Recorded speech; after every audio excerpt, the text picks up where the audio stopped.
time, certainly. But it is nevertheless, I think, to some extent, a product of the Galut. And here I wish to quote from the Perush of Rashbam. Excuse me. Rashbam, of course, was Rabbi Shmuel ben Meir, the grandson of Rashi, the older brother of Rabbeinu Tam.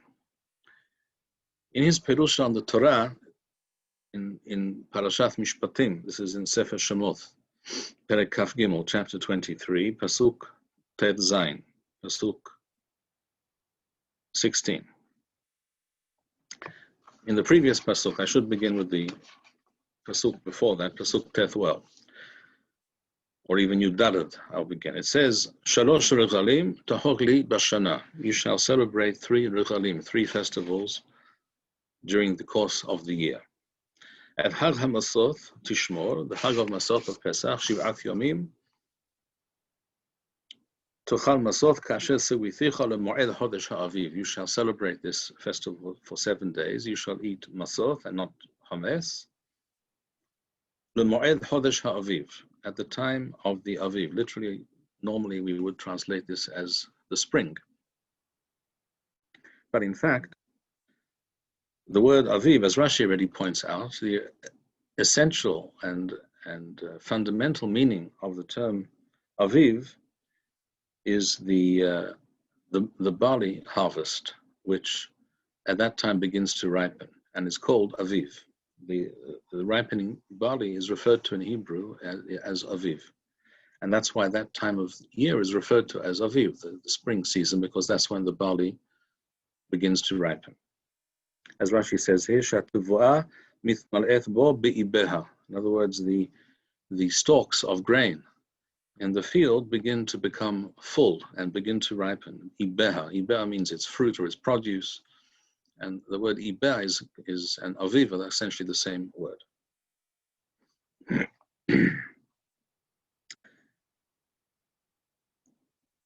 The pasuk continues, at this time, Kivo yasata mimisraim, at this time you left Misraim, Ulo yereu fanai rekam, and at this time you shall come before me in the Mikdash with korbanot, etc.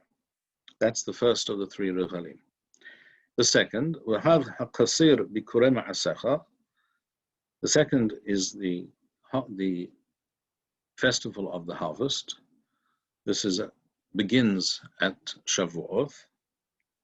Asher tizra b'sadeh, that which you have sown in the field, which is now can now be harvested.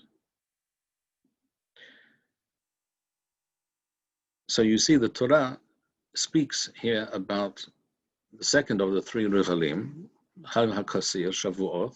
Here it's not referred to as Shavuot; it's referred to as Hag HaKasir, the festival of the harvest, because at that time the wheat becomes harvestable. It is now ready for harvest.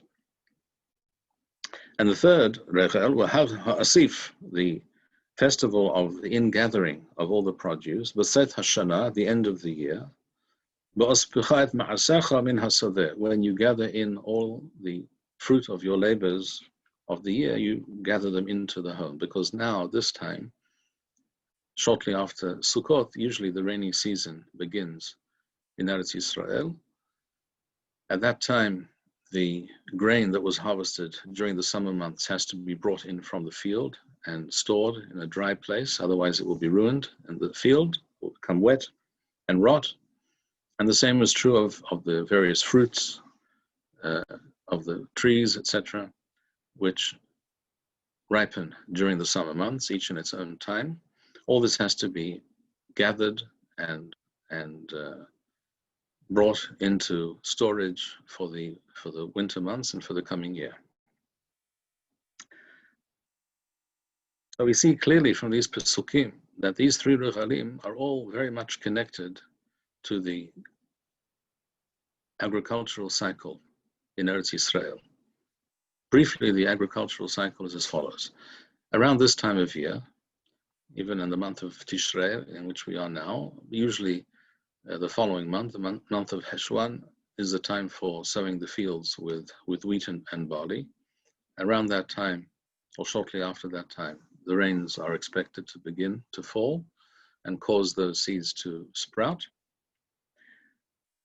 And then, as we said before, around Pesach time, the barley is ready, can be harvested.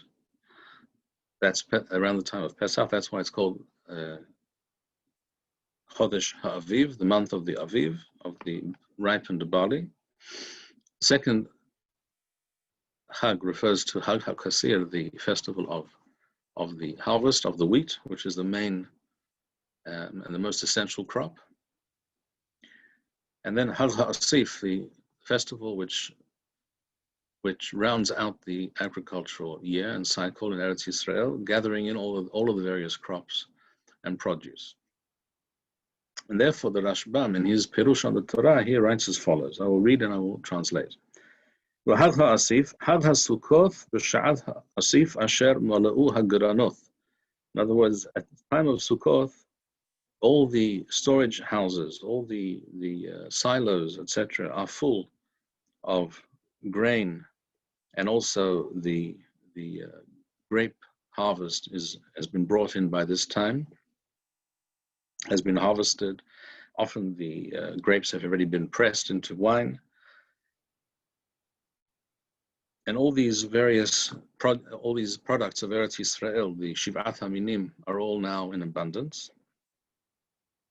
Rashbam says, "V'siwa hakathu," and the Torah commands us, "Leshev b'Sukkot l'zikaron," to dwell in Sukkot as a reminder. A reminder of what?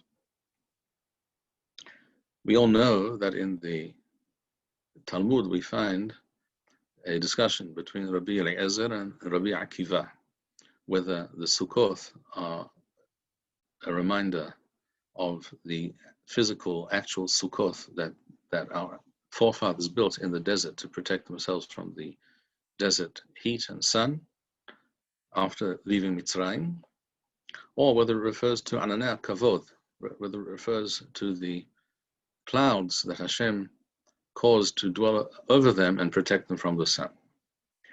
But the Rashbam, who is always aiming to understand the Peshat, the simple meaning and thrust of the Torah, the Rashbam says, the Sukkot are there to remind us of the following. Ki b'midbar yashuvu ba'ohalim. In the Midbar, we lived either in tents or in Sukkot. V'lo haya lehem karka, and we did not have land. We did not have a fertile agricultural land. In other words, we lived hand to mouth. We did not live in a state of abundance and plenty. V'lo dagan v'thirosh v'yitzhar. We did not have grain or wine or olive oil in abundance, as they later had upon entering Eretz Yisrael. Having entered Eretz Yisrael, having conquered Eretz Yisrael, they now were in possession of a beautiful, fertile land, which was blessed with these Shivat HaMinim, these various types of produce, something which they did not enjoy immediately upon leaving Mitzrayim. And thus they shall recall their sojourn in the desert and will thank Hashem that now they are no longer in the desert, now they are in Eretz Yisrael. The Rashbam sums up what he's driving at. He says, so therefore we see all these three festivals, says the Rashbam, they are all connected to the produce of the land of Eretz Yisrael. Aviv, Chasir, Asif. The time of the barley, the ripening barley harvest, the wheat harvest, and the other produce, and the gathering in of all of the above.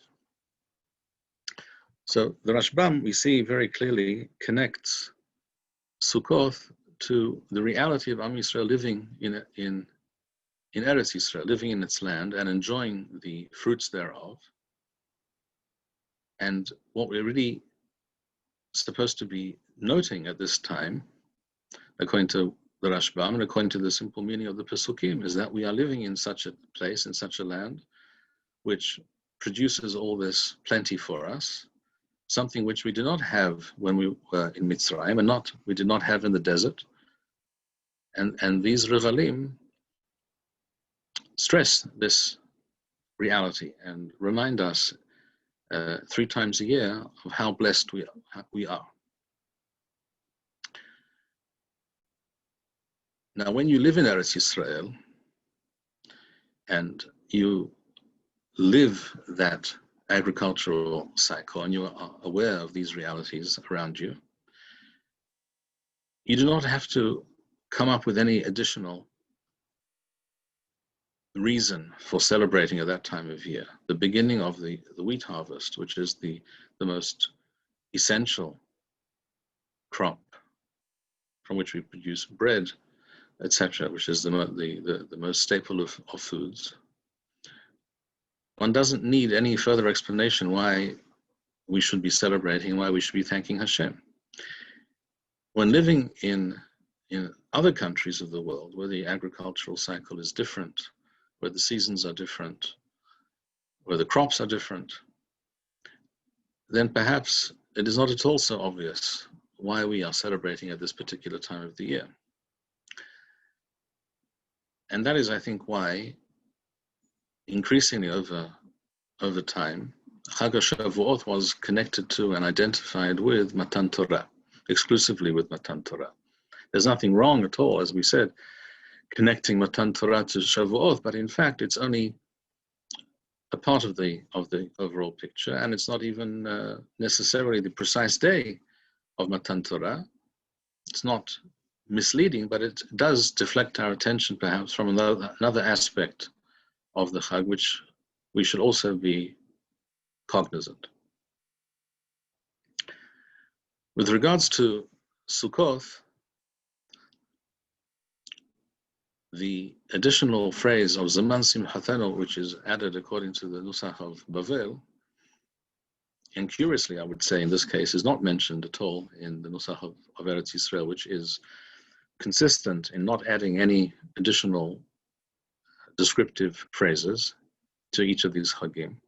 In this case, that addition, I think, is very much in place, and one would perhaps expect it to be mentioned in the Nusach of Eretz Yisrael, because again, it is perhaps not so obvious to a Jew living outside Eretz Yisrael, divorced from the realities, the agricultural cycle, the weather patterns of Eretz Yisrael. It is perhaps not so obvious why it is Zaman Simchatenu, the time of our rejoicing. Imagine, for example, a Jew trying to perform the mitzvah of living in a sukkah for 7 days, which ideally means eating and sleeping in a sukkah at the very least, and essentially should be doing almost everything one can in a sukkah. Imagine a Jew trying to do this in the frozen plains of the Ukraine or Belarus or White Russia or some other clime where the mitzvah of sukkah is really almost impossible to perform. I'm sure that many of you are fully aware,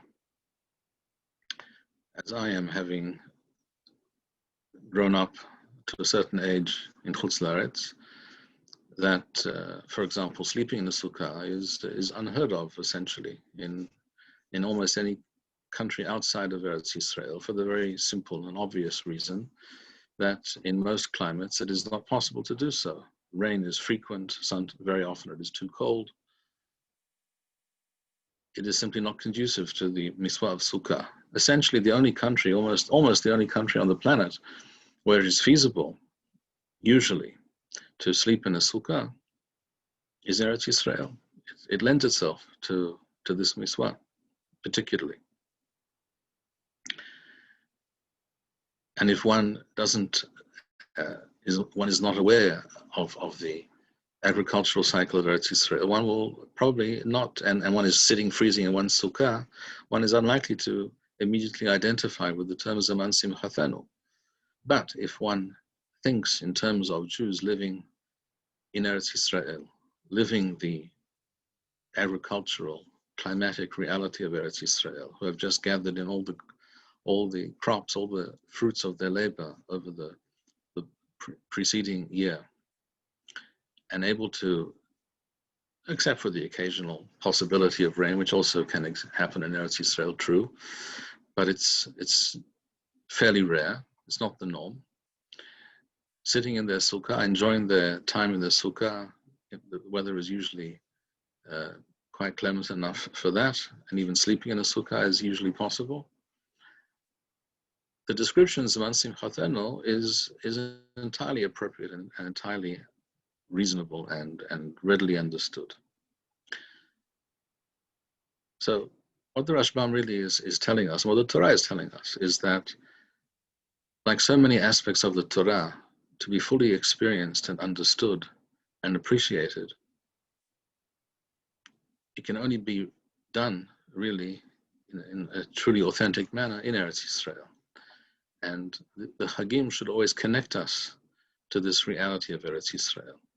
It is when we are distant and divorced from that reality that we tend to come up with other explanations or other ideas which essentially are there to fill in the vacuum. And that's, I think, why we find the concept of ushpizin and other unusual concepts which come about at a much later time. These things were introduced, I believe, to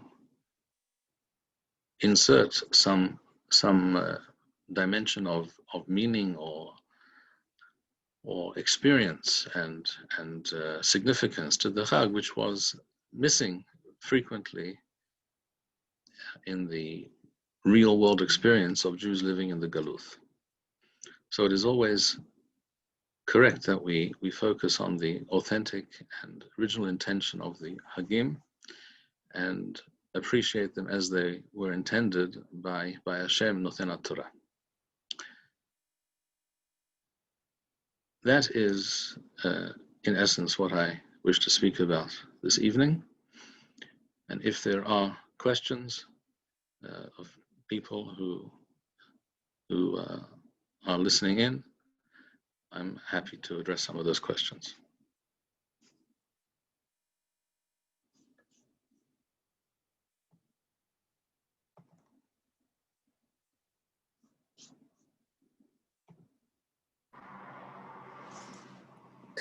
Can I ask you a question? What about? Hello, yes? Hello, hi, it's Joshua here. Shalom. Hello, how are you? Baruch Hashem. Good. Can I ask about Shemini Atzeret, please? Sure. I wanted to know if there were a minyan for a Machon Shilo minyan on Shemini Atzeret, as I understand there has been in the past. What would the Kriyat HaTorah be, and what would the Haftarah be, and would there be Hakafot?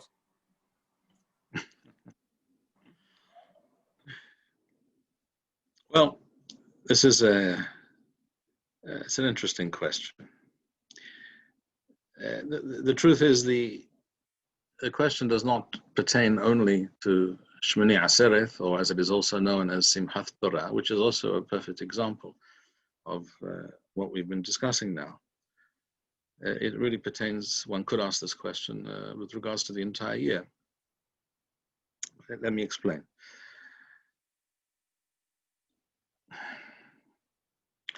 The original minhag, the original practice, reading the Torah on a weekly basis and on an annual basis was the annual cycle was not the original format of this mitzvah. This was developed in Bavel at a slightly later time, as the Talmud itself describes in a couple of places. That in Eretz Yisrael, it says they read the Torah or they complete the Torah every 3 years. In other sources, we see that the more precise figure is 3.5 years. So every 7 years, every Shemitah, they completed the Torah twice in Eretz Yisrael, which means that the Torah reading on a weekly basis was considerably shorter,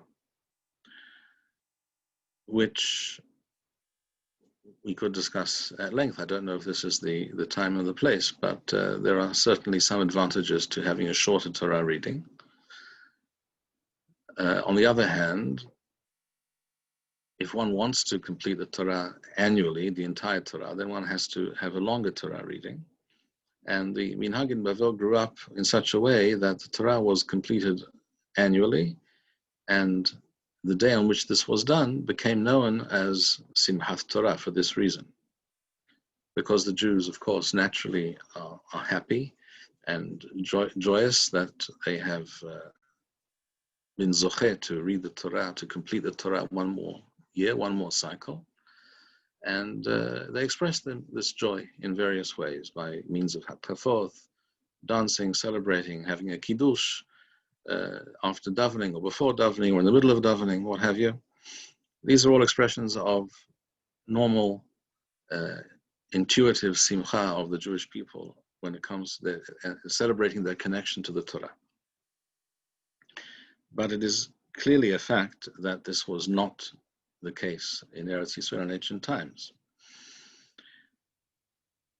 Of course, you have to keep in mind also that in Chutz La'aretz, where to this day Yom Tov is celebrated for 2 days, you have Sukkot, which lasts 9 days, and Simchat Torah is the 9th day, and is a separate day from Shemini Aseret. So you have Shemini Aseret and you have Simchat Torah, 2 separate days. And you can also therefore divide the various things that you're trying to say and complete and achieve in the Beit Knesset. You can divide that between 2 separate days.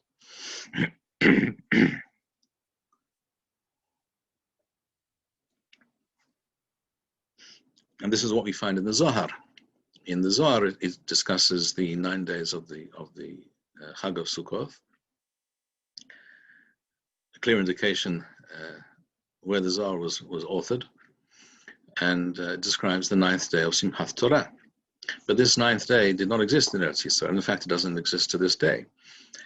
Because the reality in Chutz La'aretz was 9 days, the 9th day of which was called Simchat Torah, to this day in Eretz Yisrael, to this very day, most people, I think it's fair to say, refer to Shmini Aseret, which is the original name of the day, by the term Simchat Torah. It's a fact, it's a matter of habit. Now, there's absolutely nothing wrong. Of course, there's nothing wrong with completing the Torah according to the annual cycle. I said there are advantages and disadvantages to that system, which we can go into if people are interested. But there's nothing wrong with that, and it is also possible to imagine doing things differently. If there were to be a regular minyan of a sibur, of a community of people who wanted to do things according to the ancient system of Eretz Yisrael, reading the Torah, shall we say, every 3.5 years, then that could be done. And one imagines in that case, if there was such a regular minyan that worked in that way over a period of years, they would cover the Torah, but wouldn't necessarily end and begin at the end of Sukkot.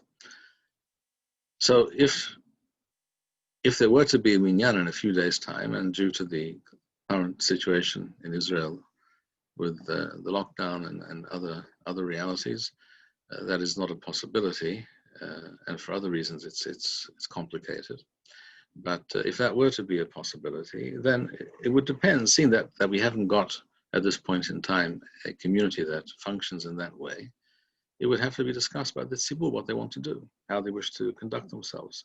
Because when it comes to such decisions, it's the will of the majority of the tzibur that should decide, as it is with many other considerations. For example, if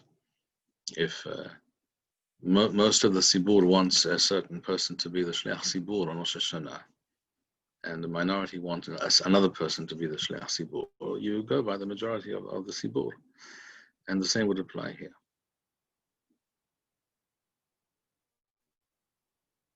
Thank you, Harav.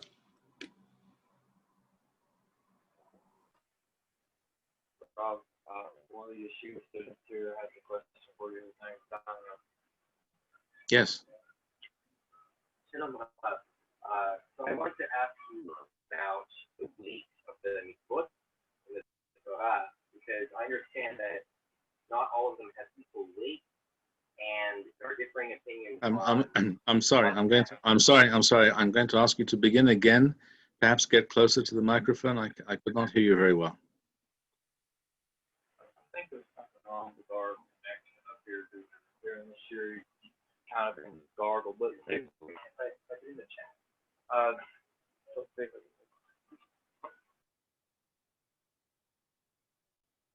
I'm sorry. I have not been able to follow you thus far.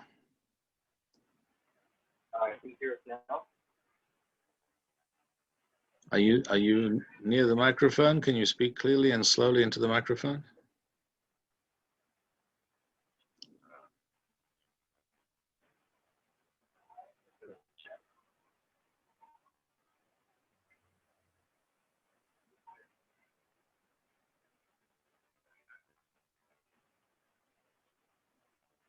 Hello? Maybe you could type it into the chat. Possibly, or perhaps if there's, I'm not sure if I can see the chat, or can I? Let's see. Yes, I can see a chat now. Yes.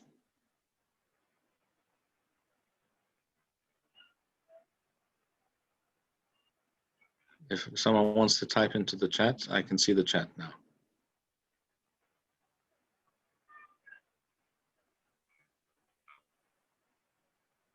Anybody else? Shalom, Rav. This is Yitzchak. Shalom Yitzchak. You can hear me okay? Yes. Okay, great. So I was wondering, since you say that we should be waving the lulav on the first day of Sukkot, which falls on a Shabbat, Yes.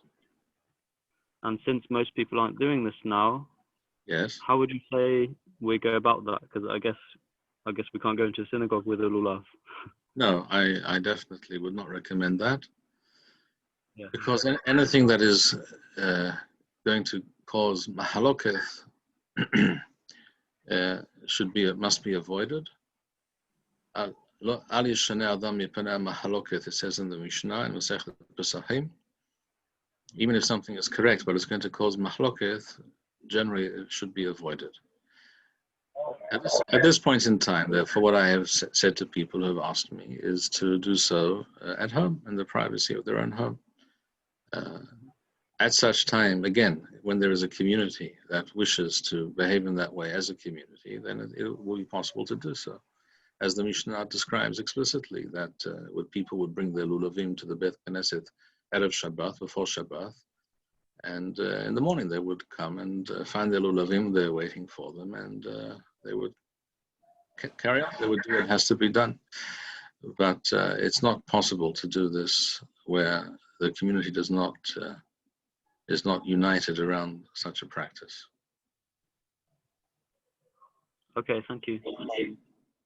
Sure.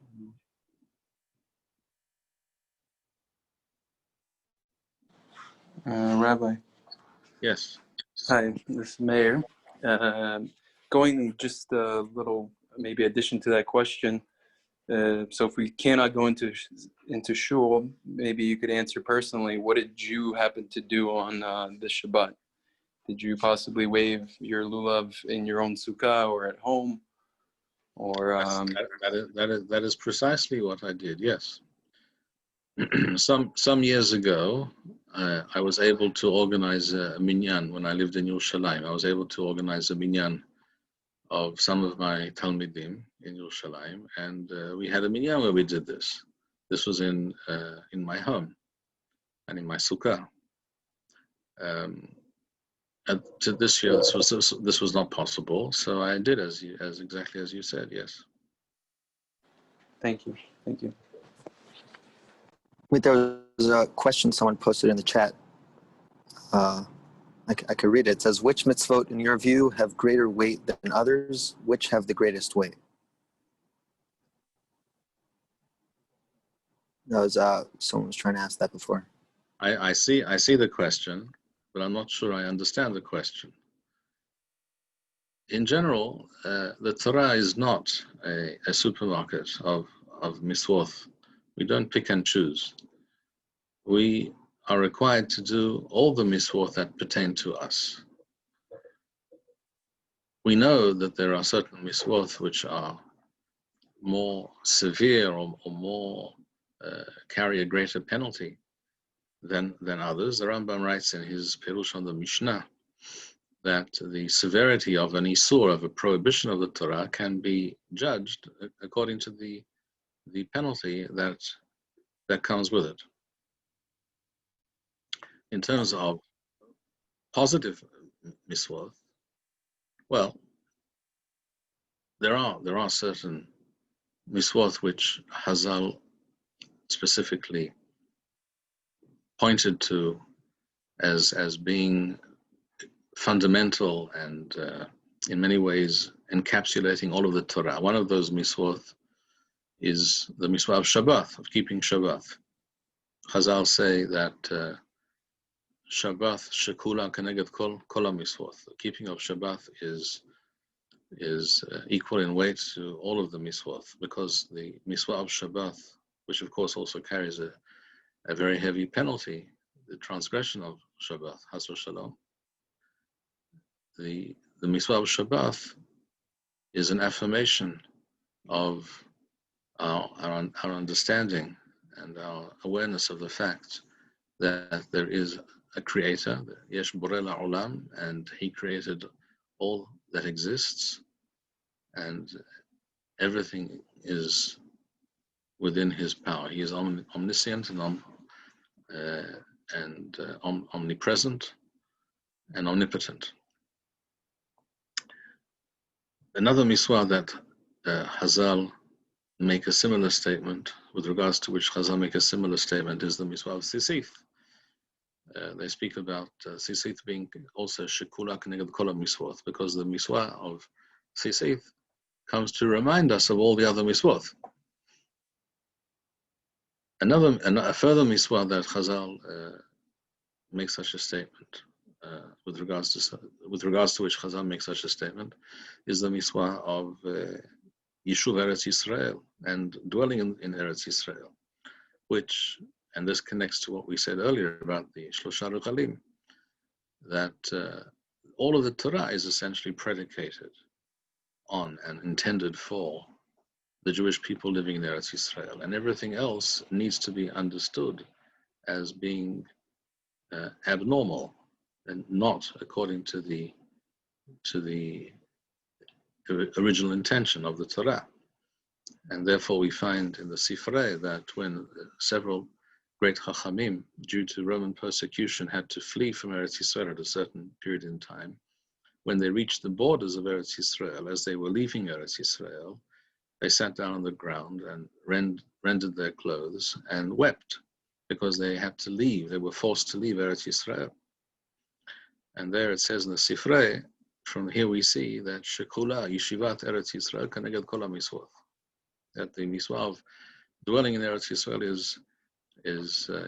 is equal to all the miswot combined. Again, because it is an essential foundation, and it's basically the assumption on which the Torah is based. One more miswah in connection with which Chazal make a similar statement is of course the miswah of Talmud Torah. We all know the Mishnah and Masechet Pe'ah with Talmud Torah Keneged Kulam. The study of Torah again is a fundamental and a prerequisite for being a serious Jew.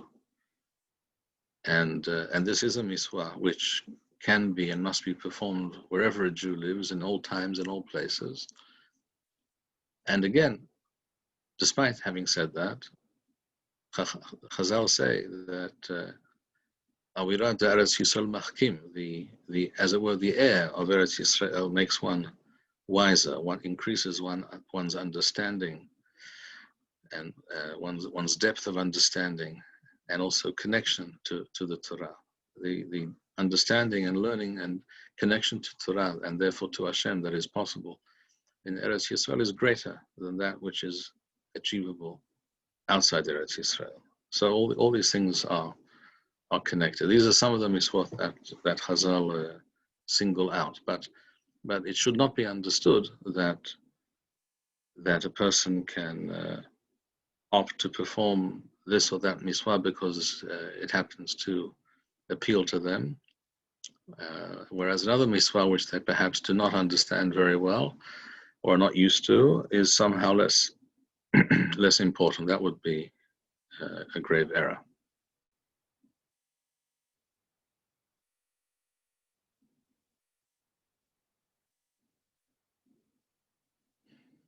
I have a feeling that there's another shiur scheduled to begin very shortly. Am I right?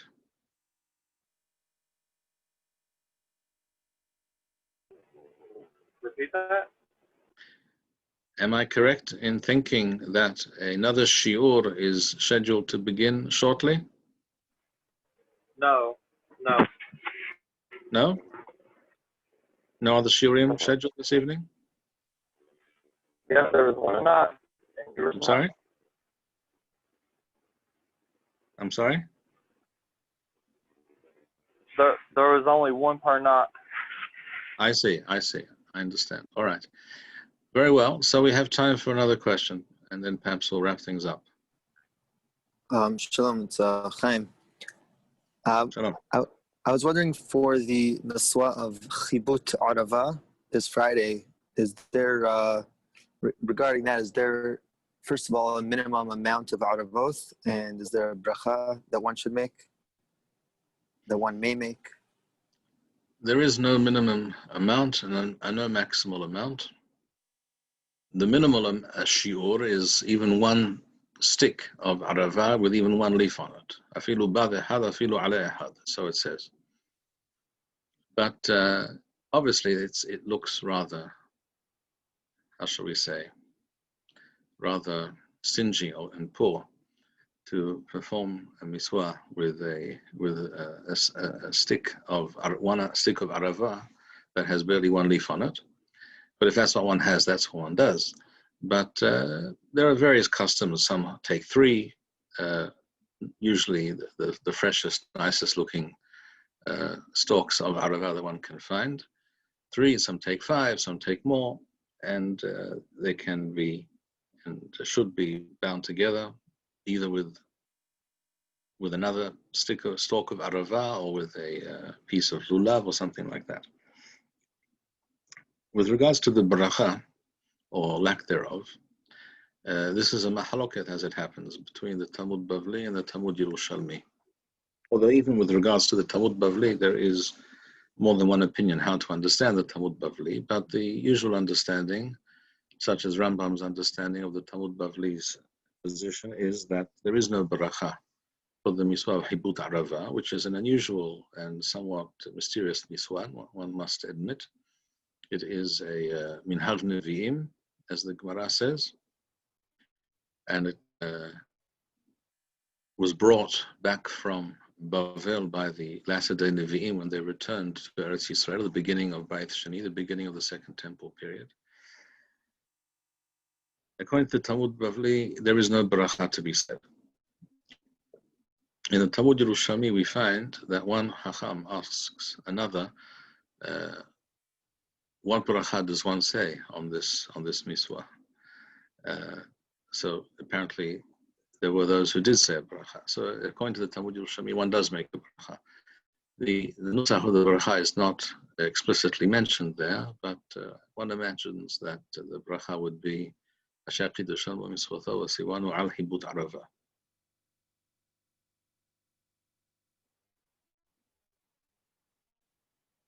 All right. I think we'll wrap things up at this point, and I wish all of you, wherever you may be, Chag Sameach. May we all be zocheh to mekayem the mitzvah of Sukkah and all the regalim and all the mitzvot b'simcha tamid. May all our days be b'vchinat zman simchatenu. Shana tova v'Chag Sameach. Amen. Amen. Do you mind, Rav, if I ask a very short question, which Yes. will have a very short answer, I expect?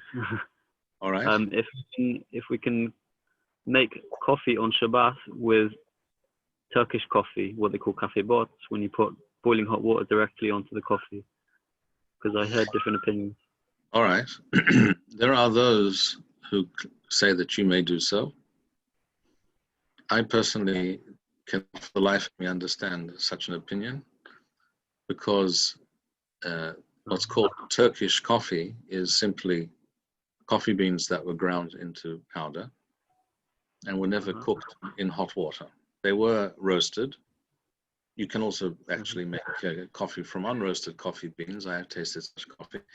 Tenmanim have such a beverage, but normally roasting improves the flavor of the beans, similar to many nuts where we roast them to enhance the flavor. But it is not in hot water. The Mishnah states that which has not come into contact with hot water before Shabbat may not be brought into contact with very hot water on Shabbat. Oh wow! And this means, in simple terms, that taking Turkish coffee and either placing it into very hot water or pouring very hot water over it is cooking it for the first time. It was never cooked before. It was roasted, but roasting is a different process from cooking. The claim, in my mind at least, the claim that roasting and cooking are one and the same, and if something has been roasted, it is therefore also considered to have been cooked. This is untrue. It is true that there is a discussion, and it's also the general opinion is that even with things like meat, the yesh bishul hatzali, there is bishul, there can be cooking after roasting and vice versa. In other words, you can take a piece of meat, so we say a steak, and you can put it on the barbecue, which is called roasting. That's called sali. And normally you would just go ahead and eat it. But if you wanted to, you could also go after that. You could stew it. You could put it in a pot with liquid. Yeah. There's a difference between sali, which is without liquid, and bishul, which is with liquid. And you could cook it. And these are two processes. And you would be hayav on Shabbat for cooking after sali or doing sali after bishul. There's the Bala Yiraim, one of the Rishonim, and this is a generally accepted position when it comes to Chot Shabbat. And it's logical that it should be so. It's logical that it should be so, even with regards to meat, even though the roasted steak is entirely edible. It doesn't have to be cooked now in water or sauce in order to be edible. It's entirely edible. If you want to go ahead and cook it in addition to the roasting, and some people might say ruin it in addition to the roasting, then you can certainly do that, but it's certainly edible. When it comes to Turkish coffee, it is not so. Coffee that has not been brewed in hot water is inedible. It is not ra'ui la'achila. You cannot do anything with it. If you take Turkish coffee and put it in cold water, what do you get? You get something totally. You get dark, murky water, which is totally unpalatable. It's not coffee. It's not coffee. The fact that it was roasted doesn't change the fact that now, having put it into cold or even lukewarm water, will not turn it into a beverage that we refer to as coffee. But the moment you put it into hot water, even if the water is not really boiling, let's say it's 80 degrees or more, maybe even 65 degrees might be sufficient, I think, Celsius, but certainly 80 degrees or more, you do get coffee out of it. It's true, if the water is boiling, it's better. But if the water's quite hot, you will get a beverage, something which is drinkable, palatable, called coffee. So if you do that on Shabbat, you're actually cooking that coffee on Shabbat, and that is asur min haTorah, as far as I can understand the matter. And therefore, I truly do not understand those who say that you can prepare that kind of coffee on Shabbat. So to sum up, if you wish to make coffee on Shabbat, you can either do one of the following things.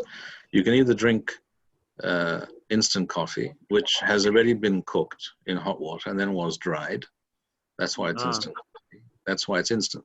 And that's why you can even add instant coffee to cold water and you will still get coffee. It'll be cold, it'll be iced coffee perhaps, but it's coffee because it was cooked already and then it was freeze-dried. Or you can prepare Turkish or espresso coffee or with a coffee, with a plunger, with a French press. You can prepare coffee. I sometimes do this before Shabbat. And then you can, and if you make it, shall we say, quite concentrated and strong, you can use it as a concentrated coffee on Shabbat by adding it to hot water. It's already been cooked. And now this also is a machloket, according to Rashi, or what can be understood from Rashi. It's not actually before Rashi and Rashi. What can be understood from Rashi, as the Rosh writes, that if something is liquid and it's cold, even if it was cooked, you cannot heat it up again on Shabbat. But here I am mekel, according to what, for a number of reasons, the Rambam's position, the position of the Ran and others, is that if something was cooked, even if it's now cold, it may be heated up. So you can heat up, according to this, you could heat up cold chicken soup on Shabbat, as the Temanim do, for example. And you can heat up cold coffee or tea on Shabbat because it was already cooked. So here you could place some of that concentrated coffee that you made Erev Shabbat into a cup, add hot water to it, and you'll have a good cup of coffee. Great, that's very good to know. Thank you so much. Very well. Also, does there have time for one more question? Yes. Regarding Hoshanoth, what's the custom of walking around the Beth Knesset every day, and on the Hoshana Rabbah, walking around 7 times, and saying all these piyutim? Is that a minhag? Is there like more significance to that, or like how important is it to do that? Say the piyutim, go around. It is clearly a minhag. It's without doubt can be classified and should be classified as a minhag. The basis of the minhag is very precious and important on the one hand. In other words, it is a zecher HaMikdash, because this is what was done in the Beth HaMikdash. When the Mikdash stood, the Kohanim and others went, the Kohanim went around made circuits around the Mizbeach with Lulavim and Aravot, etc. And what we're doing is a Zecher HaMikdash. And the concept of Zecher HaMikdash, doing things to connect with that which was, so that we do not forget that which was. So, and the main reason not to forget that which was is so that we will be motivated and understand and know about these things, so that we'll be able to do these things and make them a reality once again. It's not just an exercise in historical memory. It is mainly an exercise, as many things that we do, like Tisha B'Av. We don't fast on Tisha B'Av simply to remember that there was once a Mikdash. We fast on Tisha B'Av to remember that there was a Mikdash and that there should be and must be a Mikdash, and therefore we have to build it and do it and make it a reality. And at that point, when we make it a reality, we will no longer fast on Tisha B'Av.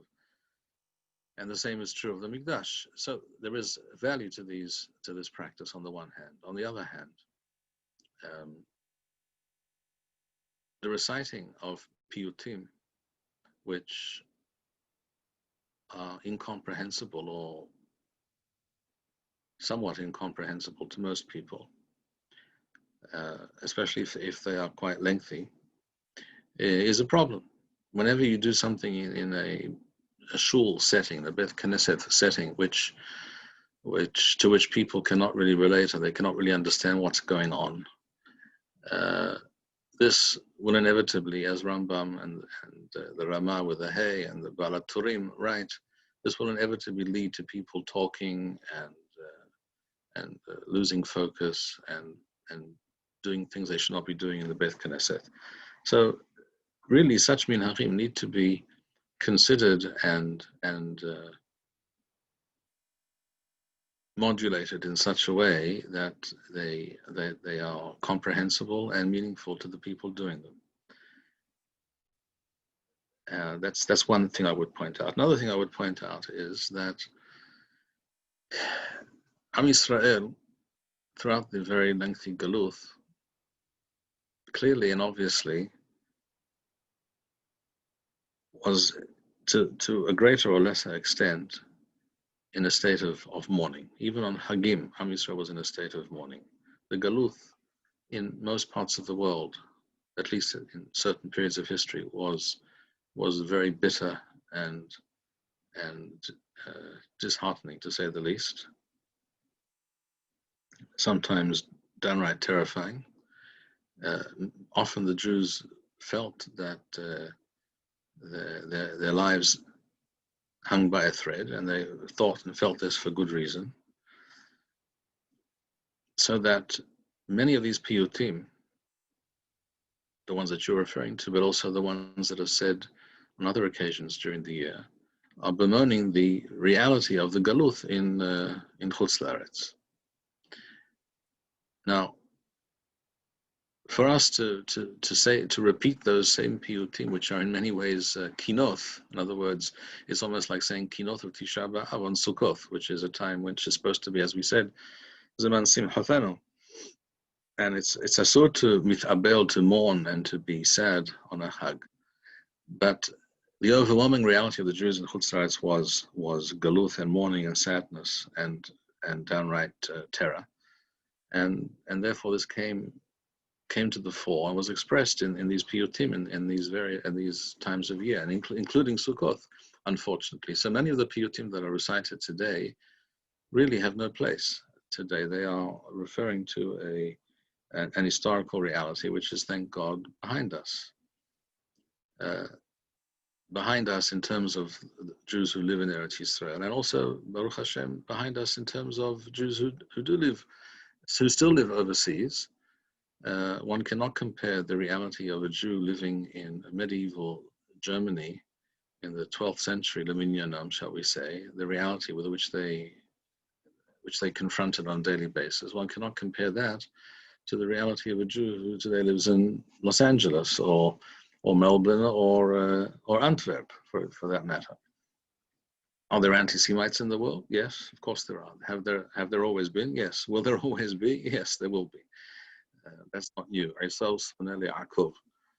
But that doesn't mean that reality has not changed very significantly. Is it possible that anti-Semitism is on the rise in various parts of the world today? I think it's not only possible, it's even a factual reality. But again, that's not unusual, but it hasn't reached the levels which I think would warrant repeating those same kinds of statements that the Paitanim in 12th century Germany, or if one thinks about realities in the Ukraine or Russia 400 years ago, 300 years ago, one thinks about the Khmelnytsky massacres, Tach V'Tat, 1648, 1649. Those kinds of realities are so removed from our reality, Baruch Hashem, to repeat those same statements, those same kinoth, and sometimes referred to as piyutim, but some of them are actually kinoth, I think is out of place. So the focus of such piyutim on Sukkot, which we recite when circuiting the Bama, which is a Zecher Amigdash, should be on the Ikar of Sukkot, which is praying for rain. Bahag Nidonim al Hamayim. During Sukkot, the rainy season of Eretz Yisrael, the din with regards to the coming rainy season, whether it will be sufficient, whether it will be a year of drought or plentiful rain, is decided at the time of Sukkot. And this is something, again, which is unique to Eretz Yisrael. One can only understand the concept of Bahag Nidonim al Hamayim when one understands and lives in Eretz Yisrael. If one lives in a country where it rains every third day on average, one has no conception or no understanding of what these statements and what these tefillot are all about. And again, this simply reinforces the fact that the Torah was designed for and is predicated upon the assumption that we're talking about Jews living in Eretz Yisrael. Everything else is some kind of substitute or aberration, and that's something that we all have to keep in mind.